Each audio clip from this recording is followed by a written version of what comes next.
Good afternoon, everyone, and welcome to the Maximising Value for Pupils Net Capacity Assessments Power Hour. Welcome, you're very welcome to be with us today. May I have next slide, please? Just a little bit of housekeeping before we go on. We'd love you to scan the QR code as you go through. Just let us know your thoughts on the session, but keep listening because there will be another opportunity at the end. Please use the chat facility just to ask any general questions and upvote them as well. We are unable to answer questions specific to a school or trust, but please put them in because there will be a Q&A session towards the end. As I say, upvote any questions you would like the team to answer. If there are some that we need to take away, we will do that and we will be able to share them later. As you're aware, this session is being recorded. The slides and the recording will be shared after the event. Thank you very much. I will now hand over to the team presenting to you today.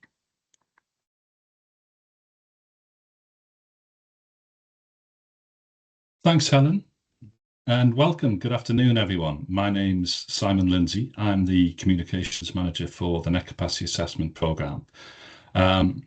The presentation we're about to give, it's in mainly at schools, at primary schools, but I know we've got lots of colleagues from local authorities and academy trusts, multi-academy trusts as well. Everybody is welcome, but we're kind of assuming little or no knowledge about net capacity assessments in the programme. We'll do, as Helen said, we'll do a number of slides and then I'm sure we'll have some time to answer some questions towards the end of the presentation.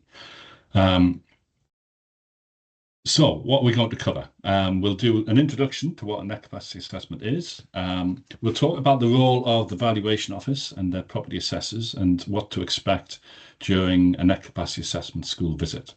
We'll also cover a little bit about how to read a net capacity assessment report, and we'll go through some of the uses and the benefits for all parties really, but especially the uses and benefits for schools in particular. Next slide, please. So what is the net capacity assessment? A net capacity assessment, the methodology, it's fairly straightforward. It calculates the number of children a school can accommodate based upon the size and the use of the spaces available. It's been around quite a while now. It was originally developed all the way back in 2001.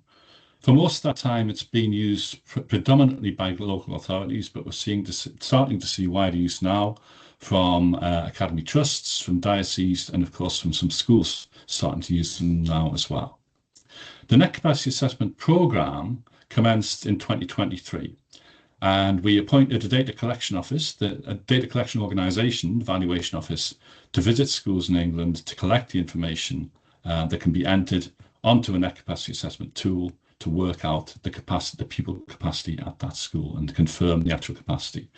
And you can see a list that covers all maintained schools, academies, free schools, faith schools, and special schools as well.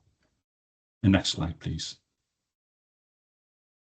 We just wanted to share at the moment this little bit of background, which shows you where this fits into the Education Estate strategy that was published earlier in the year.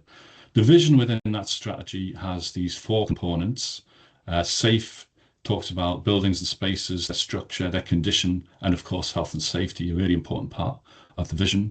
Sustainability, as I'm sure you'll all be aware, very much at the forefront at the moment. We need to make sure the estate is designed with nature and climate in mind, that it's sustainable and contributes to net zero targets. So all sorts of initiatives around that part of the vision as well. Suitability, of course, is vitally important too. The school estate needs to be flexible, needs to be able to respond to changes in demographics and be able to deliver the curriculum and respond to the particular needs of children and young people, including those with special education needs as well. And the final element, this is really where the net capacity assessment comes into its own. The final element talks about the estate being sufficiently sized. We need to make sure there's a sufficient space for children and young people to achieve and thrive all the way from early years through to post-16 education. And one way of looking at that is if you think about things like the demand for school places, we're talking about catchment areas, we're talking about demographics, migration patterns, housing developments, all sorts of different factors that affect the demand for school places for children. We need to make sure that we have a supply of enough places for that. And this is really where the net capacity assessment comes in. It's a way of getting an accurate picture of the number of places available to meet that demand for school places. Next slide, please. Also just wanted to share this. Again, a number of you, I'm sure, will be familiar with Good Estate Management for Schools, which has been around for a little while now. And just wanted to show you the bullet points within that guidance that talk about the capacity. And it's fairly straightforward. It says you'll need to understand the number of pupil places available compared to the current and forecast number of pupils. You need to find out the overall areas of school buildings to make sure you have the right number and types of classrooms and support space. And the net capacity assessment tool can be used to do this. We'll talk about the tool in a little bit more detail later on, but the main focus of this presentation is about the programme of school visits that will capture that information. Next slide, please. So where are we in the net capacity assessment programme? Phase 1 has been completed. That began in July 2023 and lasted just over 2 years to September 2025, covering secondary and special schools in England. As I mentioned before, we appointed the Valuation Office. We commissioned them to carry out the assessments. There were a total of 4,270 schools in scope, and of those, VO completed 4,159 site visits over that period of just over 2 years. 78,000 hours spent doing that, and 35 million square meters of school buildings. And just out of interest, the size of the primary school estate is just under that as well. So there's far more primary schools, but obviously they tend to be smaller than secondary schools.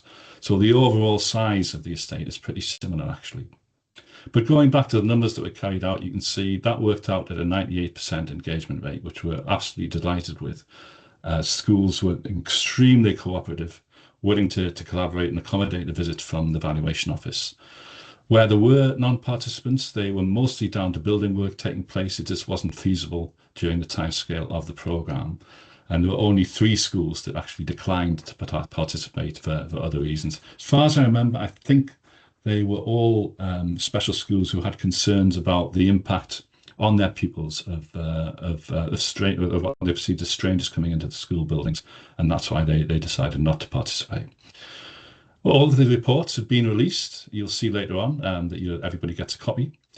And one of the other things we did during phase 1 is as part of the feedback we got from schools in particular, the information, as I said before, it's been available and used by local authorities for quite a while now.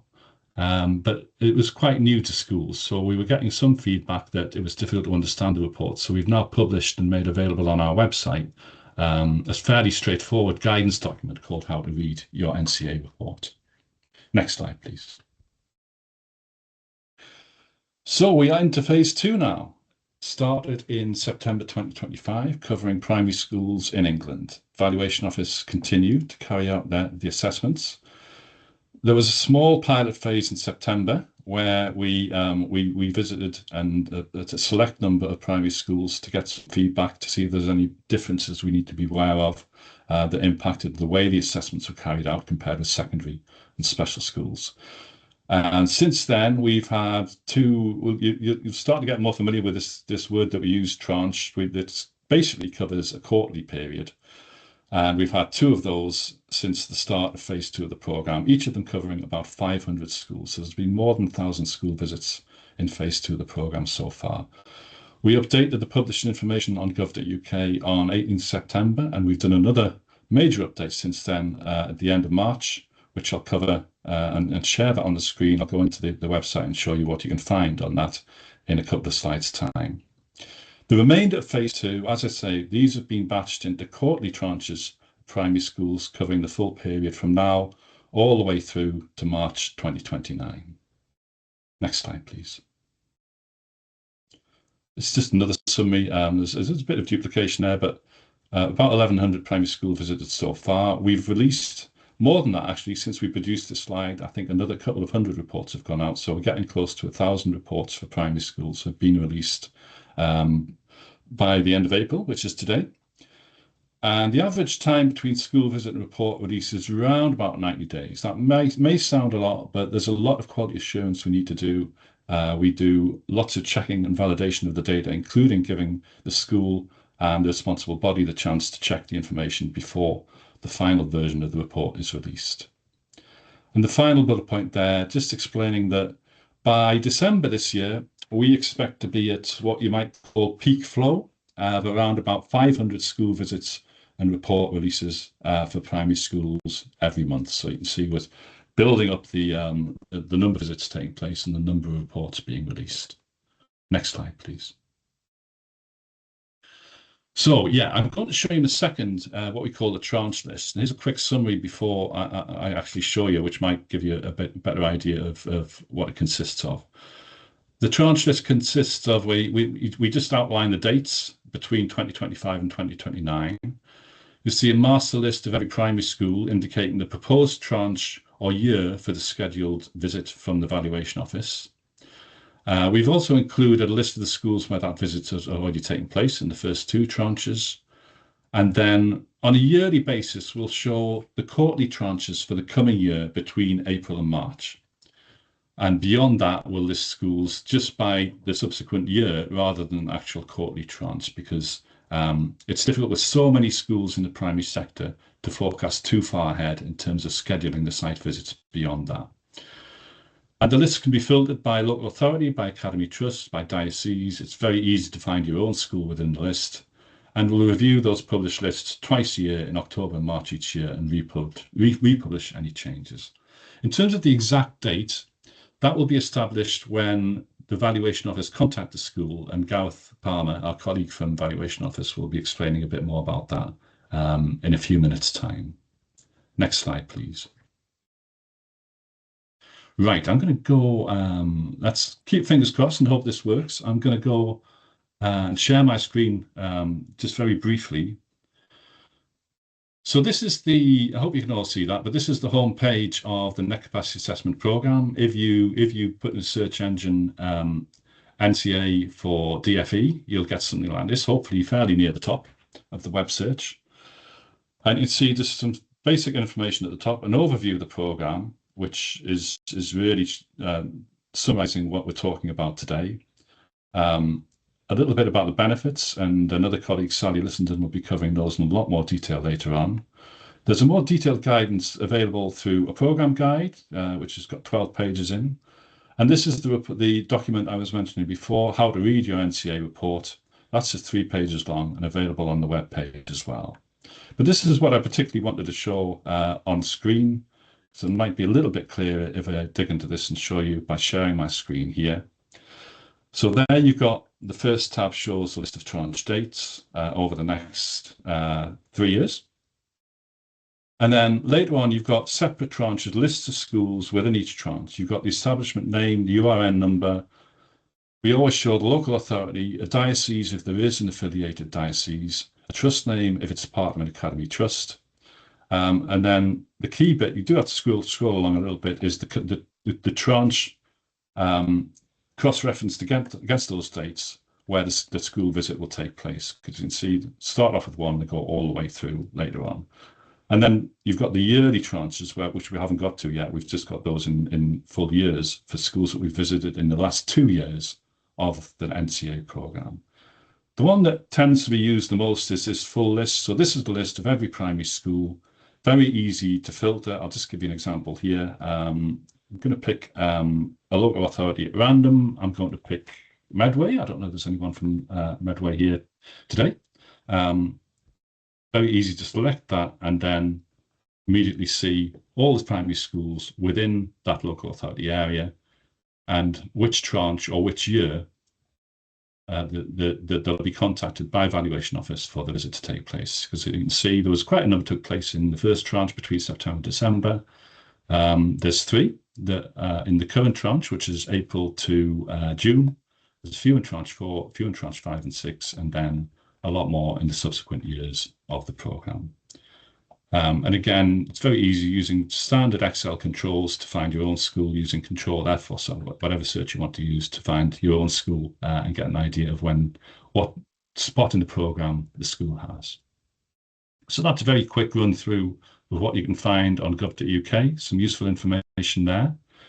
I'm going to stop now and hand over to a colleague, Gareth Palmer, who leads the programme for the Valuation Office. Over to you, Gareth. Right. As mentioned, I'm Gareth Palmer. I'm a Chartered Surveyor and the Project Director for the NCA at the Valuation Office. I've worked in the Valuation Office for 13 years, working across local and central government clients, doing a wide range of valuation work. So first off, I'd like to introduce who we are and explain the role of the Valuation Office in the Net Capacity Assessment programme. So the Valuation Office, which has recently merged with HMRC, is responsible for a wide range of valuation-specific tasks for an equally large range of public sector purposes. Probably the most public being we're responsible for the council tax and business rates valuations. Have the next slide, please. So more specifically within the Valuation Office, I work in the District Valuer Service, which is responsible for this project. We're the commercial arm of the Valuation Office, providing valuation and property services to government and local authority clients on a cost recovery basis. We're also the oldest part of the organisation with over 100 years of history. We act as the independent professional property advisor to the public sector, effectively operating as an indirect competition with private surveying firms, but only for government. Our clients include the Ministry of Defence, the Department for Transport, NHS, Ministry of Justice, a wide range of local authorities and education trusts, and we're basically permitted to act for any public body responsible for public money. Our work includes Red Book valuations, asset valuations, value for money reports, planning viability consultancy, statutory schemes, and tax-related valuation work for HMRC and MHCLG. We receive no fixed funding, so we have to demonstrate our value for money, quality and independence. We employ over 250 chartered surveyors and graduates. We've got more than 50 staff currently working on the NCA2 project. And this will rise to over 80 as we scale up the programme over the next 6 months. Right, have the next slide, please. So you'll have to apologise. I have to apologise because there is a little bit of duplication in these slides. But so on the face of it, our instructions are fairly straightforward. We're to measure every room in every school in England and classify its use and status in line with the NCA methodology. Phase 1 of the Net Capacity project involved visiting 4,158 secondary and SEND schools between July 23 and September 25. And we're now delivering phase 2 and have been tasked with visiting all the primary schools in England by March 2029, of which there are over 16,000.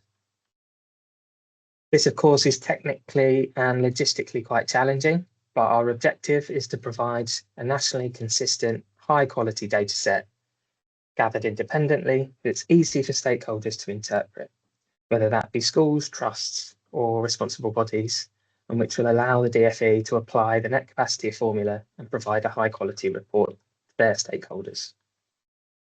The next slide, please. So over 140 skilled property people have worked across NCA 1 and 2 so far. Our assessors are a mix of experienced property inspectors, mainly from the business rates and council tax areas. But we've also got apprentices, graduate surveyors and staff from across the Valuation Office supporting us. Everyone has an enhanced DBS certificate and have received comprehensive training for the project. This includes classroom-based learning, practical measurement training, and supported visits in schools with experienced colleagues. During phase 1, assessors worked in pairs due to the size and complexity of secondary schools. However, for the primary schools, assessors will generally work alone once fully trained.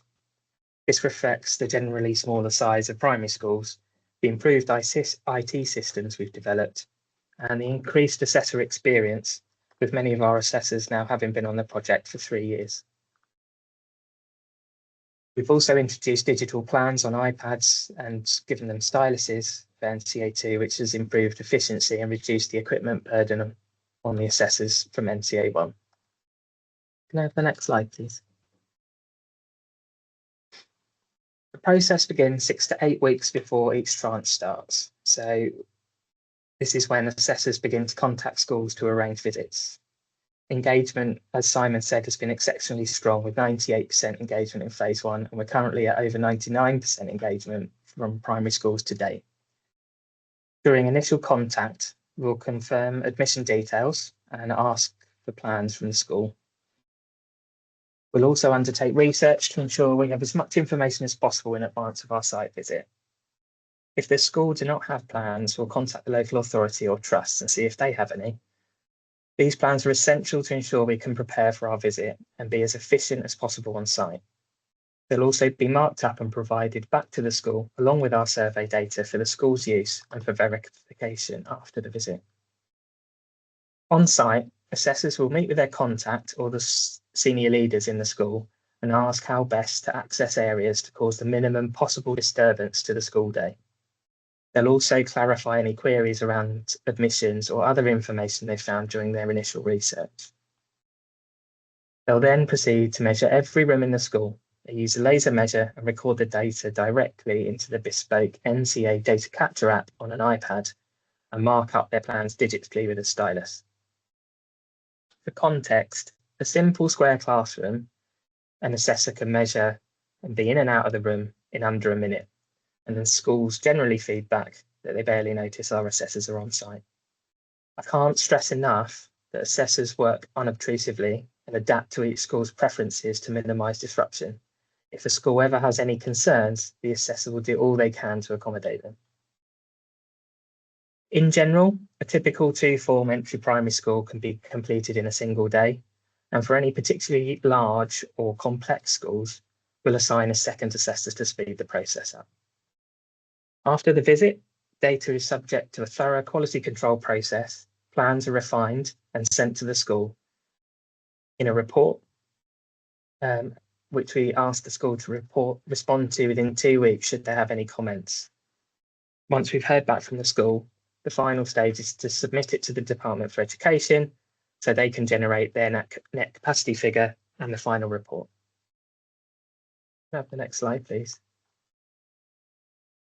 So the success so far has been in no small part due to the assessors using a dedicated mobile data capture app on site and a PMO desktop app in the office. Both of these have been developed by the Department for Education specifically for this programme. These programmes ensure data is captured contemporaneously, uploaded directly to the DFE system and reduces manual handling and data entry errors. DFE can monitor progress and quality in real time, and this makes the process as swift as possible. Have the next slide, please. Valuation Office has also developed additional internal tools to support delivery, including a bespoke case management system.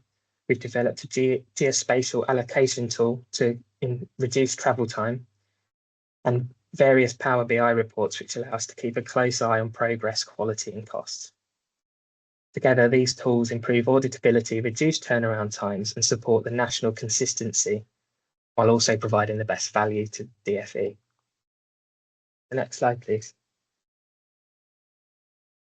So again, as Simon mentioned, phase 1 concluded in 2025 with strong results. We're really pleased with the 98% engagement across the schools, and we delivered 100% of our reports by the deadline, and we recorded 0 complaints across the whole project. As Simon mentioned, over 78,000 inspection hours were completed. So that's specifically inspection hours, not time spent on writing the cases up. And it covered 36 million square metres across the schools. DFE's audit scores averaged over 99%, supported by strong collaboration between ourselves and our DFE colleagues. And the next slide, please. Again, phase 2's built on that success. We've refined it for primary schools, but tranche 1 and 2 has delivered over 1,100 schools the first 7 months, with reports released from us to the DFE within an average of 60 days. Over the next 3 years, the programme will scale and we will hit 500 schools per month, supported by 70 assessors based in our national offices. The foundations laid in the early tranches of the programme have put us in a really strong position to deliver what is a really ambitious target. Next slide, please. So in summary, this is a major programme demonstrating the professionalism and independence and the capability of the District Valuer Service and the partnership we've built with the Department for Education. The work directly supports government decision making and helps target funding more effectively. And the reports provided to the school have a myriad of uses, and the added benefit of providing this data to the schools for their own use and no cost adds value across the board. It's also supported the Valuation Office workforce development through apprenticeships and graduate pathways. The intense training and experience our teams gain on this project is developing our own future property professionals, with some of our earliest apprentices now sitting their Chartered Surveyor assessments this month. We've also used what we've developed in terms of processes and IT and training to improve other areas of our own organisation, providing even better value for the public. I'm extremely proud to have been involved in NCA 1 and 2 from the very beginning, and more particularly, I'm very proud of the team we've built that is delivering this important work. So thank you for this opportunity to speak to you directly. I'll hand you back to the DFE team now.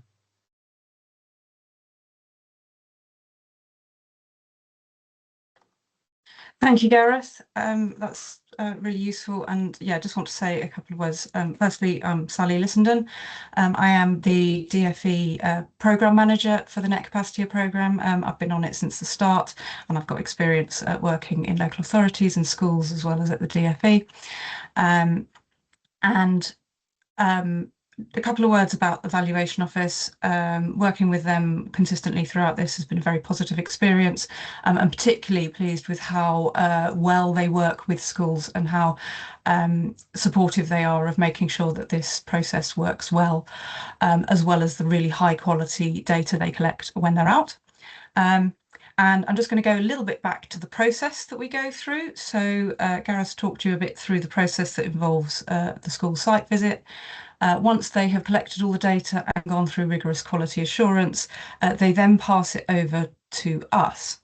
And as you mentioned, there is a chance for the school to review the data collected during that quality assurance process. It's worth mentioning one of the benefits of using the Valuation Office and the approach we've taken is that the data they collect not only is consistent across the country, but it's also very objective. They don't actually see the outputs of the report. They are collecting the data and then passing it to us, which means that they are collecting in a very objective, consistent fashion across the country, which is really powerful in terms of the data set that we receive and also the objectivity of the reports that you get at the end.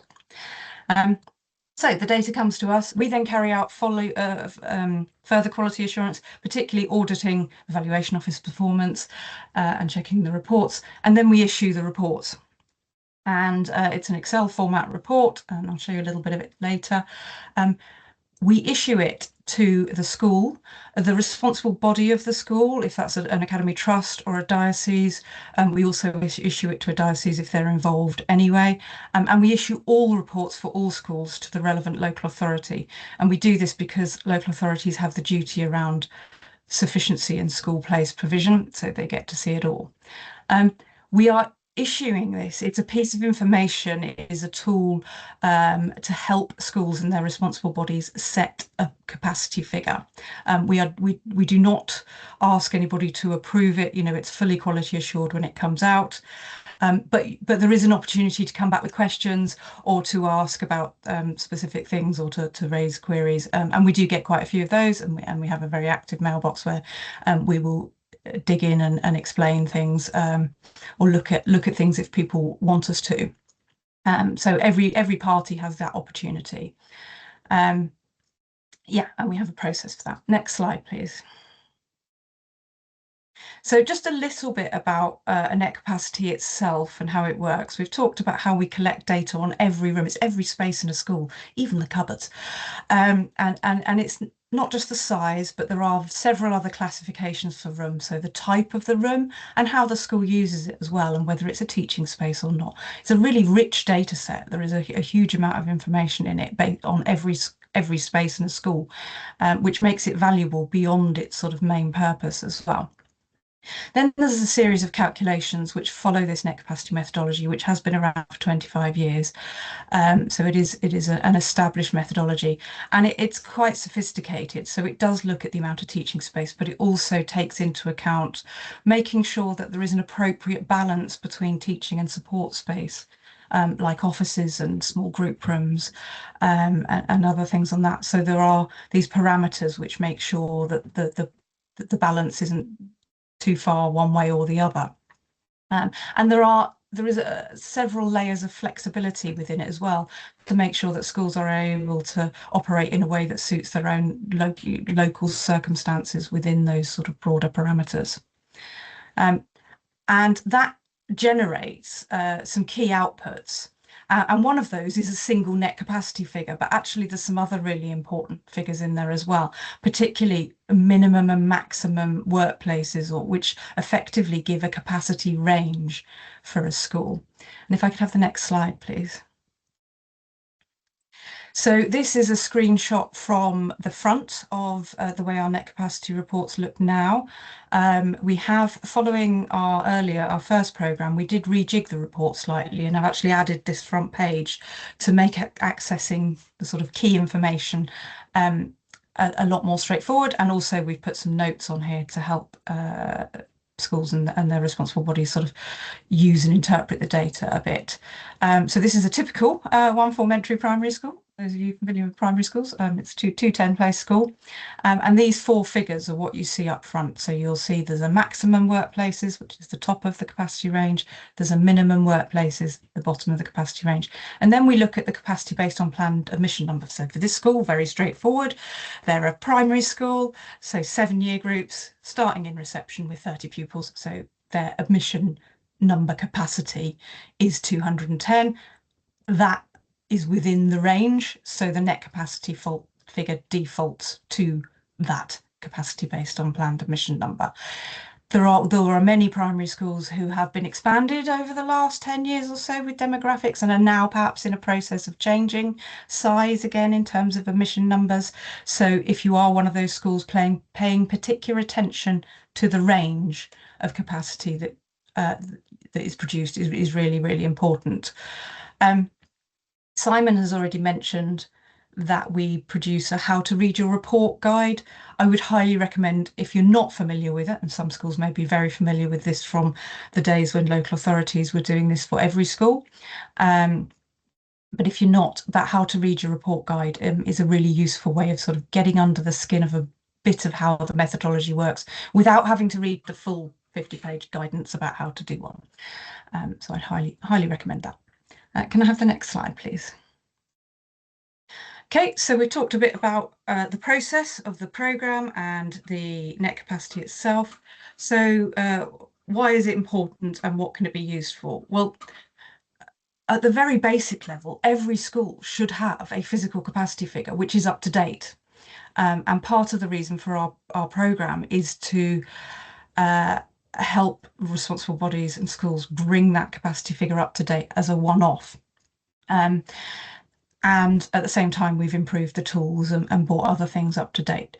And the main purpose of a school capacity figure is to underpin setting admission numbers, making sure that admission numbers are appropriate to the physical size of the school, that it's not overcrowded or has lots of spare space. Also, they are used in admission appeals frequently.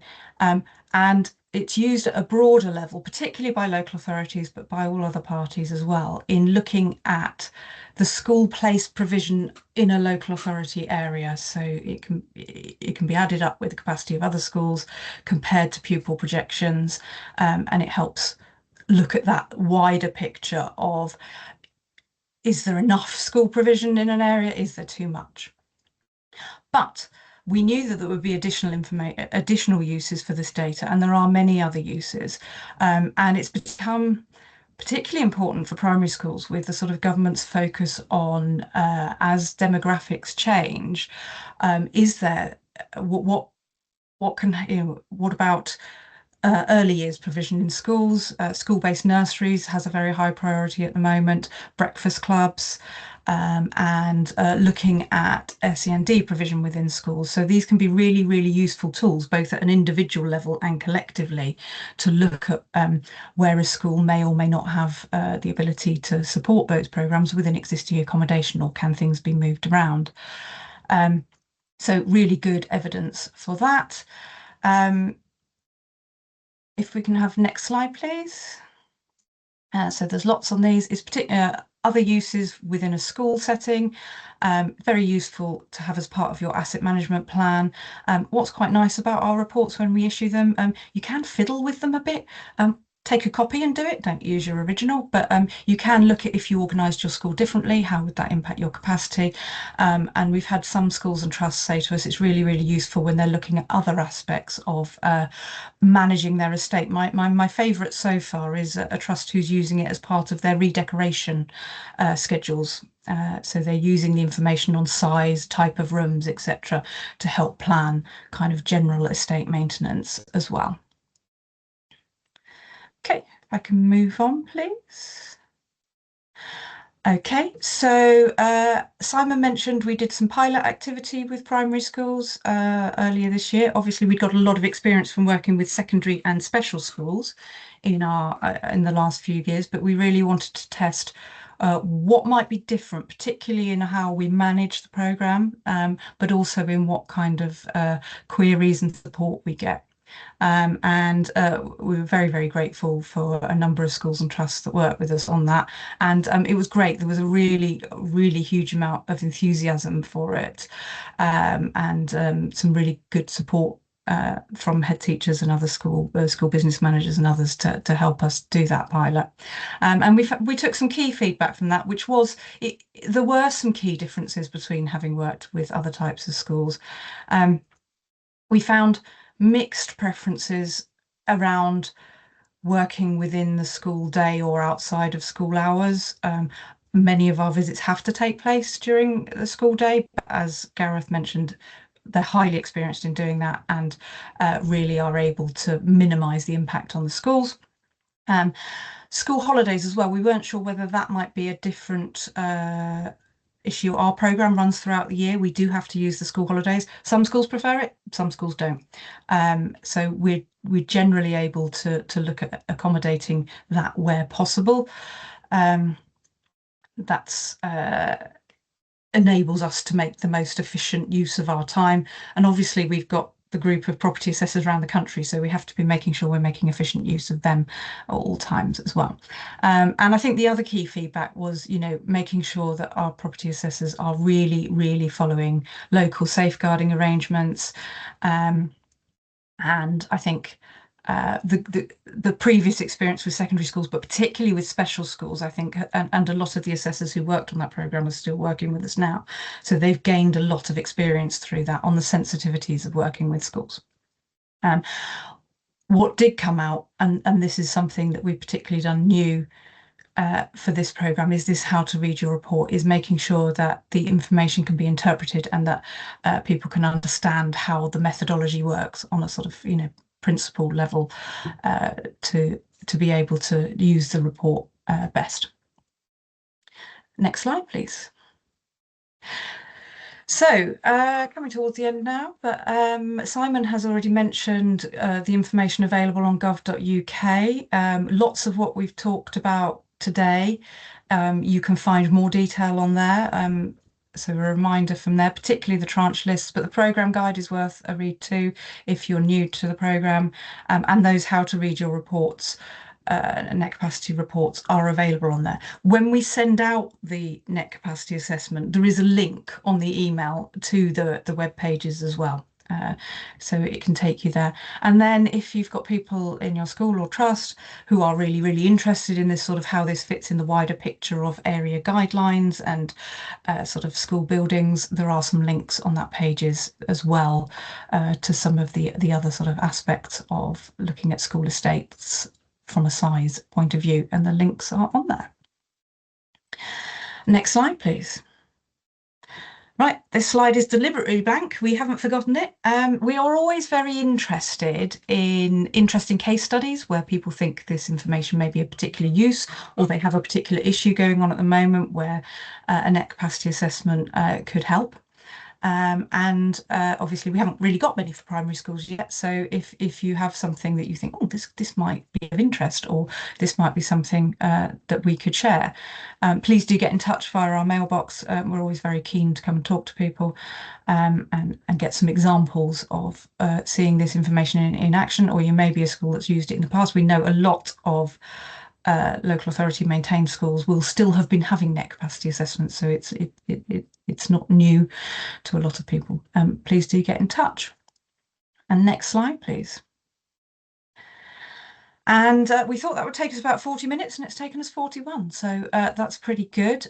We are going to take questions now, and I can see there's some activity in the Q&A, and I'm just going to have a look and see what sort of volume. Hopefully you've all been popping questions in, and I'm going to try and do this in a logical manner, and I will start answering them, and then my colleagues Simon and Gareth may jump in, especially if I'm forgetting something important. Please do. And I think I'm going to start from the bottom and work up. If there are things we aren't able to answer or haven't published a question, we will look at it offline afterwards and make sure that the questions go out. So hopefully we'll be able to get through all of them. So I'm just going to start from the bottom upwards. So there's a question about where can schools find their net capacity assessment report? Will it be through the MyEE? Anyone who's not familiar with that, that's the My Education Estates portal, which has recently been launched. So at the moment, the reports are issued from our mailbox, from our systems. That's how they're done, and they're issued to schools. So that will be how you get it. Longer term, we are anticipating that the reports will go onto the My Education Estates portal, but we're not one of their top priorities. So the portal has been launched and is growing incrementally, and at the moment we are not one of the data sets to go on there, but we will be in the future, but we don't know exactly when yet. So at the moment it will be available directly into a mailbox with contacts. If you want to check who the contact is for your school or trust, please mail our mailbox. My colleagues keep on top of that very regularly and make sure that our contacts are all kept up to date. So do let us know.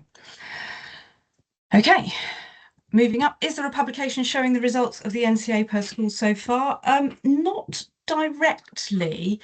We don't publish every individual net capacity assessment, and like I say, the NCA is a tool to help responsible bodies set an appropriate capacity figure. They may not choose the actual figure, the final net capacity. They might look at somewhere else within the range that's appropriate for the school, or there may have been a change since we did that. But net capacity assessments from our programme are being fed into the school capacity survey, which local authorities, we call it SCAP, complete every year. So we would expect the information from our report, it's a slightly circular route, but we would expect the information from our report to inform what figure the local authority and the relevant responsible body and the school agree gets reported into SCAP. And SCAP data and with school capacity is published. It's an official statistic, and afterwards I will find a link to that.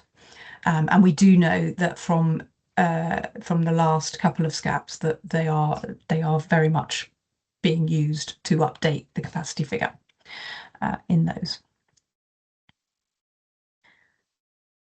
Okay, will we be required to supply up-to-date site plans? Schools will be asked for floor plans in particular. Will be asked to provide whatever they've got.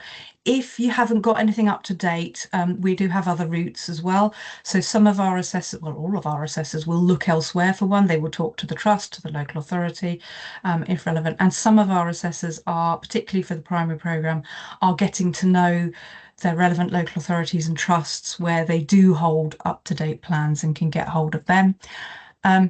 But a plan is very, very important for a net capacity to help interpret it and to help make sure that the assessor can plan for their visit. It is possible to do a net capacity assessment with a slightly out-of-date plan. They may make some notes on the plan, but they will still make sure that the room list is absolutely up to date and based on what they see on the day. Okay, oh, this is a really good question. Is NECA expected to remain a live reference point or a historic snapshot?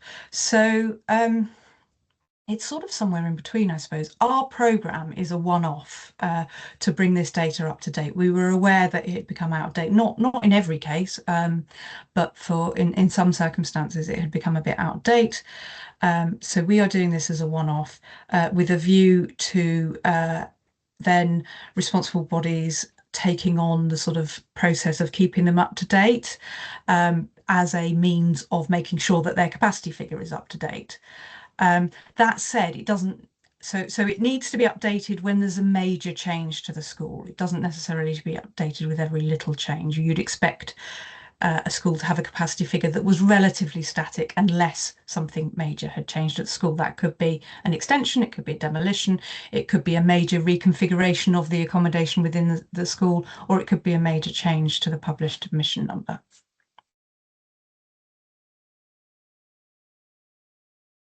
Just further to that, Sally, it might be worth pointing out that we certainly don't expect schools or trusts or anybody else to submit to us an updated report. It's we're collecting the information on the reports once only as part of the programme.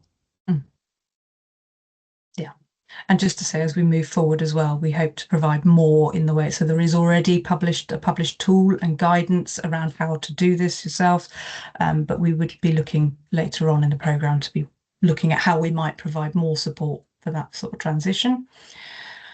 There's a question about updating the net capacity to be part of the digital submissions under the new estates management standards return.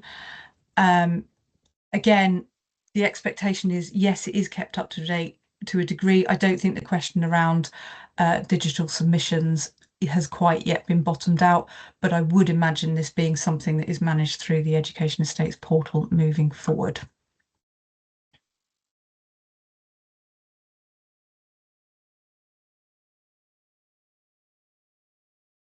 Okay, there's a question about how a school can get an NCA if they've missed their slot in phase 1. Are the private providers and would it have the same validity? Sort of two parts to that question. If it was one of the schools in phase 1, there's about 60, I think, that didn't participate for various reasons. Then we will be looking at whether there are any ways of picking those up. We haven't agreed whether we can yet or when that would be. But if you have got a question about a specific school that didn't get done, drop a line to our mailbox, let us know what the situation is and we'll take a look at it. There are some private providers that do this. Would it have the same validity? It's hard to say because we don't really assess what private providers are doing. Many of them use our methodology, but we don't really know how well or what they're doing. But yes, there are some providers out there and there is published guidance on how to do it as well. But do please get in touch via our mailbox. There's a question about whether location and site hierarchy data from the NCA will be used as a reference baseline for the future estates data return. I'm going to confess I'm not entirely sure what that question means, so I might pick that one up and take it away. Or if you can pop a question into our mailbox or some more information in, I'll give that one a bit more thought and have a bit of a dig into that one.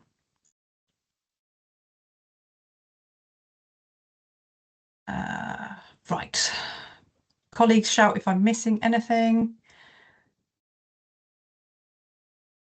Right, question, if a school receives an FOI, would you expect them to release the full report or just the NCA number? We would say schools follow your own FOI guidance. Having said that, I do know from my own experience that if a parent is requesting a net capacity assessment as part of an appeals, I know the expectation used to be that they would have that provided in full.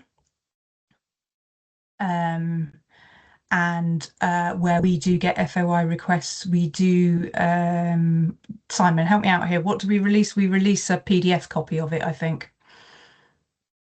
Yeah, if we get a request, that's what we do. We don't issue the Excel version. We only issue a PDF version in line with our standard freedom of information procedures. Yeah. Okay, I think I've reached the top of the questions. Colleagues, is there anything I've missed?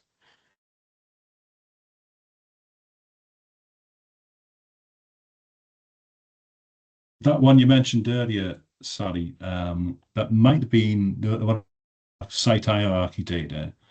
It's possible that one was that was from Jack, might have been referring to the condition data collection information, as to whether we use that as a reference baseline for future estate data returns. But I'm not sure we have the answer to that anyway. No, okay. But Jack, please do send it into the mailbox, as Sally says, if you'd like to follow that up further. Yeah. Okay, I think that's the end of our questions. If there's any that haven't been published, we will pick those up as well and make sure answers are provided afterwards. We have given information on our mailbox, so please do contact us if you've got anything else as well.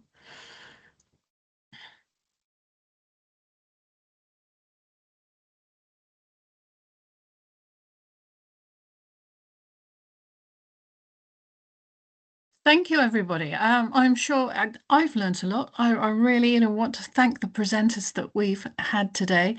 As I said, please email their mailbox, which you will have when you get the slides. You can also watch the recording again when we put it up on YouTube. So if there's anything you missed, you just want to scroll through and have a look, you'll be able to have a look at that or share it, share the link as well. But you will get a copy of the slides, everybody who has registered. If you'd like to find out a little bit more about the whole programme, please do sort of get in touch with us. Our blogs do definitely tell you about every single area under the Maximising Value for Pupils programme. And again, if you would like to scan the QR code, either when you get the slides or you've got your phone out now, please scan the QR code, because what we need is your insight to know what you would like us to have more webinars on. If we can take 30 minutes or 45 minutes of your time, tell us what you would like to see. Who would you like to hear from? Really, it's invaluable from you. But other than that, thank you very much for joining us. And that ends today's webinar. Thank you.